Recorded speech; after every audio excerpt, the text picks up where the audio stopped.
오늘의 주인공은 스페인 여성입니다. 그녀가 딸과 함께 겪은 기적 같은 이야기 지금 시작합니다. 구조대가 오기도 전에 제 딸이 얼어 죽겠어요. 제발 히터라도 좀 틀어주세요. 그때 맨 뒤에 앉아있던 동양인 남성이 큰 소리를 냅니다. 당신 딸 때문에 승객 전원을 죽게 만들 셈입니까? 지금 상황에서 히터는 절대 틀면 안 됩니다. 안녕하세요. 저는 북유럽 스웨덴에 살고 있는 레이나라고 합니다. 해마다 겨울, 특히 폭설이 내릴 때면 저는 작년에 겪었던 사건이 생각날 것 같아요. 제가 이렇게 사연을 보낸 이유는 지난 겨울, 저와 저의 딸을 비롯한 많은 사람들이 죽음의 문턱에서 살아 돌아온 사건에 대해 알리고 싶기 때문입니다. 뉴스에서도 올겨울이 작년보다 훨씬 추울 거라고 하는데요. 혹시라도 스웨덴 여행을 준비하는 한국인분들이 계신다면 제 이야기가 정말 많은 도움이 되실 거라고 생각합니다. 제가 왜 한국인분들에게 도움을 주고 싶은지 궁금하시죠? 작년에 사고 현장에서 만났던 한국 남성분들이 아니었다면 제 딸은 지금 하늘나라에 있을지도 모르기 때문이에요. 그날 고속버스에 있던 모든 사람이 사랑하는 가족들을 다시 만나게 된 건 모두 한국인 남성 승객의 현명한 판단 덕분이거든요. 그래서 이렇게라도 보답을 하고 싶었어요. 저는 원래 스웨덴 최북단 도시로 유명한 키루나에 살고 있었습니다. 부모님께서는 관광객을 위한 숙박시설을 운영하시느라 바쁘셨기 때문에 저는 자유롭게 놀면서 적당히 공부하는 지극히 평범한 딸이었죠. 그렇게 학창시절을 보내고 20살이 된 어느 날 제 인생에 큰 위기가 찾아왔습니다. 옆마을에서 자란 남자친구와의 관계에서 아기가 생겨난 거죠. 처음 임신 사실을 알았을 때 어떻게 해야 할지 머릿속이 하얘졌습니다. 제가 믿고 의지할 사람이라고는 남자친구밖에 없다는 생각에 망설임 없이 털어놓았죠. 그런데 믿었던 남자친구는 매우 당황하더니 생각이 필요하다고 도망쳤고 다음날 아침 제 방에 돈 봉투 하나만 남겨두고 마을을 떠났습니다. 저희 부모님은 독실한 크리스천이셔서 쉽게 사실을 알릴 수 없었습니다. 그렇게 제 배는 점점 불러왔고 임신 6개월이 넘어가자 더는 부모님을 속일 수가 없었습니다. 정말 어렵게 부모님께 말씀드렸는데 어머니는 대단히 큰 충격을 받으셨는지 쓰러지셨고 아버지는 숙박업으로 바빠서 딸에게 신경을 못 쓴 자신 때문에 이렇게 된 거라며 매우 자책하셨습니다. 평생 키루나에서 자란 저는 온 마을과 교회에 모르는 사람이 없었기 때문에 미혼모라는 소문이 나기 전에 마을을 떠나서 아이를 낳기로 했습니다. 저는 그동안 부모님을 도와 아르바이트를 하며 모아두었던 돈을 가지고 아이와 살기 편한 지역을 찾아서 떠났습니다. 키루나보다는 춥지 않고 조용한 마을에 자리 잡아 파트타임으로 일을 하면서 뱃속에 있는 소중한 딸 아이를 위해 마음을 다잡고 새 출발을 했습니다. 20살이란 어린 나이에 정규직으로 하루 종일 일했으면 딸을 키우기 힘들었을 텐데 아버지가 어릴 때 자신이 일에만 몰두했던 것을 자책하시며 저는 파트타임으로 일하면서 딸과 함께하는 시간을 많이 가지라고 감사하게도 매달 생활비를 지원해 주셨어요. 부모님께 손해를 끼치지 않고 살고 싶다는 생각에 떠나왔는데 부모님의 지원 없이는 살아갈 엄두조차 안 나는 저 자신이 부끄럽고 너무 죄송해서 다시 고향으로 돌아가 부모님을 뵐 면목이 없었습니다. 몇 달에 한 번 부모님 생신이나 크리스마스의 통화로 안부를 전하는 것이 다였죠. 그렇게 시간이 흘러갈수록 부모님은 저와 제 딸을 매우 보고 싶어 하셨지만 관광객을 대상으로 하는 숙박업이라 쉬는 날이 없으셔서 직접 오지는 못하셨어요. 제가 직접 찾아뵙지 못해서 죄송한 마음이 컸지만 저는 안정적인 직장을 얻어 부모님께 생활비를 받지 않을 형편이 되면 찾아뵙고 싶었습니다. 하지만 독한 현실은 제 마음과는 다르게 흘러갔죠. 그렇게 미루고 미루다 보니 어느덧 6년이라는 시간이 흘러 딸이 학교에 입학할 나이가 되었습니다. 그러던 어느 날 부모님께서 손녀딸이 학교에 가기 전에는 한번 봐야 하지 않겠느냐며 이번 크리스마스에는 꼭 고향에서 함께 보내고 싶다고 말씀하셨습니다. 아버지께서 직접 전화하셔서 어렵게 말씀하시는데 목소리를 들으니 나이가 드셔서 기운이 많이 없어지신 것도 느껴지고 부모님만큼이나 저도 부모님의 품이 많이 그리워서 이번엔 꼭 가겠다고 약속했어요. 그래서 크리스마스 이브 전날 아침 부모님을 뵙기 위해 고향 키루나로 가는 버스를 탔습니다. 그동안 허리띠를 졸라매고 악착같이 살다 보니 딸이랑 제대로 된 여행은 처음이었어요. 비행기나 기차도 아니고 버스만 탔는데도 매우 들뜬 아이를 보며 미안한 마음도 들었지만 아이가 기뻐하는 모습과 부모님을 만날 생각에 저 또한 설레기 시작했죠. 저희의 이런 마음을 하늘도 축복해 주시는 듯 날씨도 매우 화창했습니다. 그렇게 기분 좋게 버스를 타고 가던 중 심각한 상황이 발생했습니다. 갑자기 라디오와 휴대폰에서 긴급 경보 알림이 울리며 실시간 속보가 떴습니다. 매서운 북극 기류가 현재 북유럽 국가로 급속도로 내려오고 있다는 내용이었습니다. 이 북극 기류는 무서운 강풍과 폭설을 동반하고 있기에 시민들은 외출을 자제하고 비상시에는 911로 연락하라는 말도 덧붙였습니다. 스웨덴 북쪽 지방에서는 매년 있는 일이기도 했고 방송이 나올 당시 창문 밖 날씨는 굉장히 화창했었기 때문에 기사님은 걱정하지 말라는 말씀과 함께 운행을 계속하셨습니다. 그런데 방송이 끝나고 30분쯤 흘렀을까요? 갑자기 하늘이 흐려지더니 날씨는 순식간에 돌변했습니다.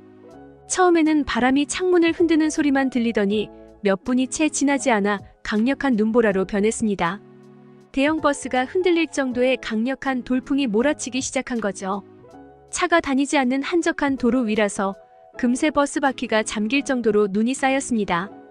기사님은 한치 앞도 보이지 않는다며 이대로 운전하다가는 큰 사고가 날 거라며 여기서 정차하겠다고 했습니다. 불과 30분 전만 해도 걱정하지 말라더니 이 산길까지 우리를 데리고 온 기사님이 원망스러웠습니다. 언제 운행이 가능할지 모르기에 연료 아껴야 한다며 시동 끄겠다고 했습니다. 이러다가는 크리스마스에 도착할지조차 알 수 없는 상황이 되었죠. 버스 안의 승객들은 웅성거리기 시작했고 가족들에게 전화해서 서로의 상황을 전하며 안부를 묻기 시작했습니다. 어떤 젊은 여자는 울면서 전화를 하더군요. 저도 무서운 마음에 부모님께 전화를 걸었습니다. 관광객을 상대하느라 매일 날씨를 체크하시는 부모님은 북극 한파 기류가 심상치 않다면서 아직 출발하지 않았으면 천천히 오라고 하셨습니다.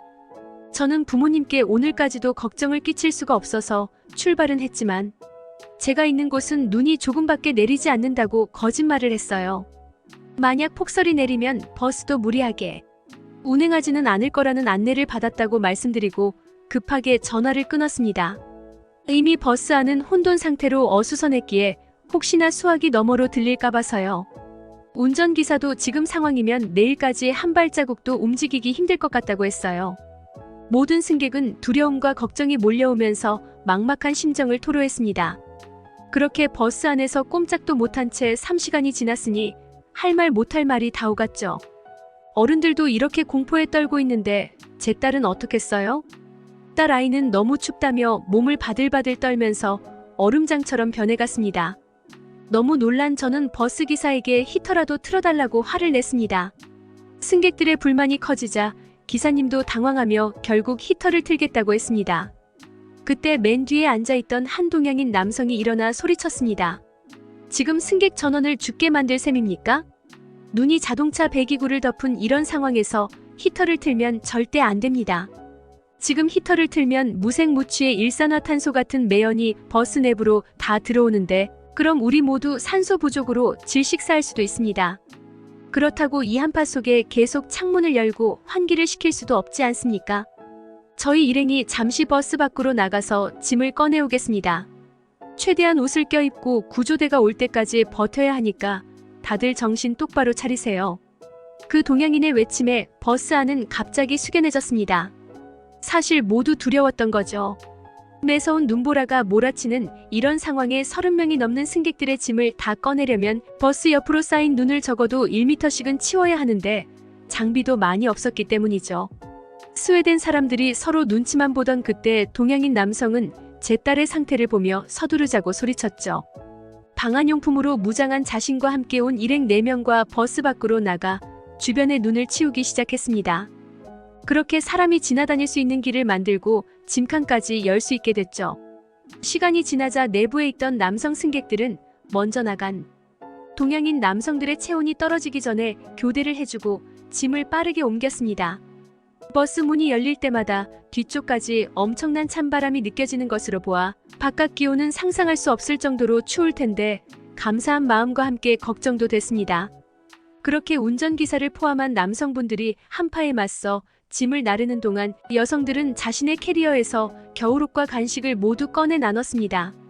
다행히도 크리스마스 시즌이라 대부분의 승객들이 따뜻한 옷을 많이 챙겨왔더라고요. 서로 한 가족처럼 옷을 덮어주고 간식을 나누며 친밀감이 형성되었습니다. 최대한 따뜻하게 껴입어도 바깥에 나갔다 온 남성 승객들과 어린아이들은 추위를 느꼈죠. 그때 히터를 틀면 안 된다고 알려줬던 PHTR. 동양인 남성이 가방에서 봉지 같은 걸 하나 꺼내서 제 딸에게 줬습니다. 자신들은 한국인이고 얼마 전에 군대를 전역했다며 이 물건은 한국 군인들이 겨울에 많이 쓰는 핫팩이라고 했습니다. 속 안에 쇳가루가 들어있는 주머니라는데 흔들수록 따뜻해지는 것이 정말 신기했습니다. 그냥 들고 있기보다는 옷사이나 주머니에 넣어두면 10시간 이상도 따뜻하게 유지된다고 했습니다. 그리고 그 한국인 일행들은 각자 챙겨온 핫팩을 모든 승객에게 하나씩 나눠줬습니다.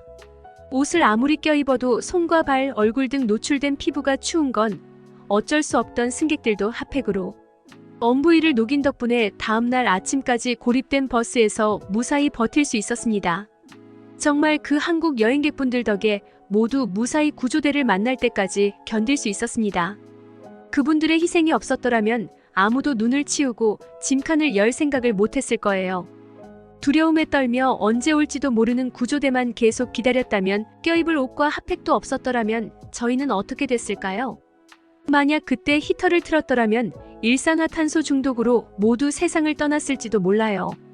그날 버스에 탄 승객 대부분이 크리스마스 연휴를 맞아 가족을 만나기 위해 온 스웨덴 사람들이었는데요. 한국인들의 현명하고 빠른 선택이 아니었다면 최악의 크리스마스가 됐을 거란 생각에 지금도 아찔합니다. 사실 더 아찔한 순간이 있었습니다. 눈보라가 잠잠해지고 쌓인 눈이 조금씩 녹으며 얼기 시작했던 그날 밤, 버스 바퀴가 미끄러지면서 살짝 뒤로 밀리는 느낌이 났습니다.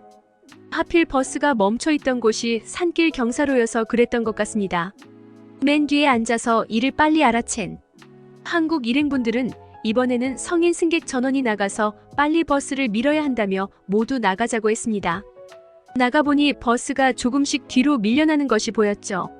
일단 모두 버스 앞쪽에 쌓인 눈을 신속하게 치우며 평지까지 길을 만들었습니다. 그리고 신호에 맞춰 힘을 주며 버스를 힘차게 밀었습니다. 군대를 다녀올 일이 없는 저희에겐 정말로 신기했던 경험이었습니다. 솔직히 이 무거운 버스를 사람의 힘으로 밀 수가 있는 건지 의심도 됐지만 엄청난 무게의 버스가 힘을 맞춰 미는 순간 진짜 앞으로 움직였어요. 탄력을 받으며 모두 힘을 합쳐 평평한 도로까지 버스를 옮기는데 성공했습니다. 진짜 평생 동안 잊지 못할 기적 같은 일이었어요. 그렇게 정신없이 힘을 쓰고 버스로 다시 들어와 자고 있는 딸의 얼굴을 봤을 때 눈물이 흘렀습니다. 그렇게 죽을 고비를 넘기고 얼마 뒤 구조대가 도착했습니다. 이 모든 고비를 해결한 뒤에서야 온 구조 차량이 반가우면서도 야속했습니다. 구조 요원들은 모두 무사히 살아있어줘서 정말 고맙다며 멀쩡하게 자고 있던 아이들을 보며 연신 감탄을 했습니다. 밤새 많은 차량을 구조했지만 히터를 틀었다가 유명을 달리한 사람들과 혼자 승용차를 타고 있던 사람들은 미끄러지는 차량을 혼자 밀다 보니 동상에 걸리거나 큰 사고를 당한 분들이 많다는 것이었죠. 그런데 저희 버스만 승객 전원이 다 멀쩡해서 놀랐다는 구조요원의 말을 들으며 모두 다시 한번 한국인분들께 감사함을 전했습니다. 누가 먼저랄 것도 없이 각자 가족들에게 주려고 샀던 크리스마스 선물들을 가방에서 꺼내어 뒷자리에 있던 한국인 일행분들에게 전달했습니다. 구조대원분들도 목숨을 걸며 출동한 상황이었는데 그분들을 야속하게 생각했던 제 짧은 생각도 반성했습니다. 그렇게 모두 무사히 구조된 후 무료 환승버스를 타고 키루나로 함께 이동했습니다. 고향에서 부모님과 6년 만에 재회한 순간 저는 딸 아이를 소개해준다는 생각도 잊은 채 한참 동안 어린아이처럼 부모님 품에 안겨 울었습니다. 저희 부모님도 눈물을 참지 않고 같이 우셨죠. 정말 지난 이틀 동안 있었던 일들이 뇌리에 스쳐 지나갔습니다. 큰 사고를 겪고 6년 만에 만난 가족이었기에 정말 감사한 마음으로 함께한 연말이었습니다. 소중한 딸과 함께 버스 사고를 겪은 뒤로 하루하루가 아무리 힘들어도 이런 일상조차 감사하게 생각하며 긍정적으로 살게 되었습니다. 저희 가족이 지금 이렇게 일상을 누리고 있는 것은 버스에서 승객들을 구해준 생명의 은인인 한국인분들 덕분이라고 생각합니다. 언젠가 다시 만나게 된다면 정말 감사했다는 인사와 함께 식사라도 대접하고 싶었습니다. 그래서 버스 회사에 전화해서 한국인분들께 감사를 전하고 싶다며 연락처를 물어봤죠. 다행히도 버스 회사를 통해 감사 인사를 다시 전할 수 있었습니다. 그런데 그 한국인 남성의 한마디가 저를 다시 한번 놀라게 했습니다. 그분은 당연히 해야 할 일을 한 것뿐이라며 아마 군대를 다녀온 모든 한국 남성들은 자신과 똑같이 행동했을 거라고 하더군요. 자신에게 식사는 대접하지 않아도 괜찮으니 마음만 감사히 받겠다고 말한 뒤 언젠가 이런 일이 또 발생했을 때 지난 경험을 바탕으로 다른 사람들을 도와주시면 그것이 진짜 보답 아니겠느냐고 말씀하셨기 때문입니다. 정말 한국 승객분들의 따뜻한 마음에 감사하게 생각하며 주변에 어려움을 겪는 사람들이 있다면 기꺼이 다른 사람을 돕겠습니다. 그리고 제 딸도 한국인들처럼 따뜻한 마음을 가질 수 있도록 잘 키우겠습니다. 극한의 위기 상황에서 빛났던 한국인의 지혜에 감동한 스웨덴 여성의 사연이었습니다. 듣기 주셔서 감사합니다. 오늘의 영상은 이게 전부입니다. 모두가 건강하길 바랍니다.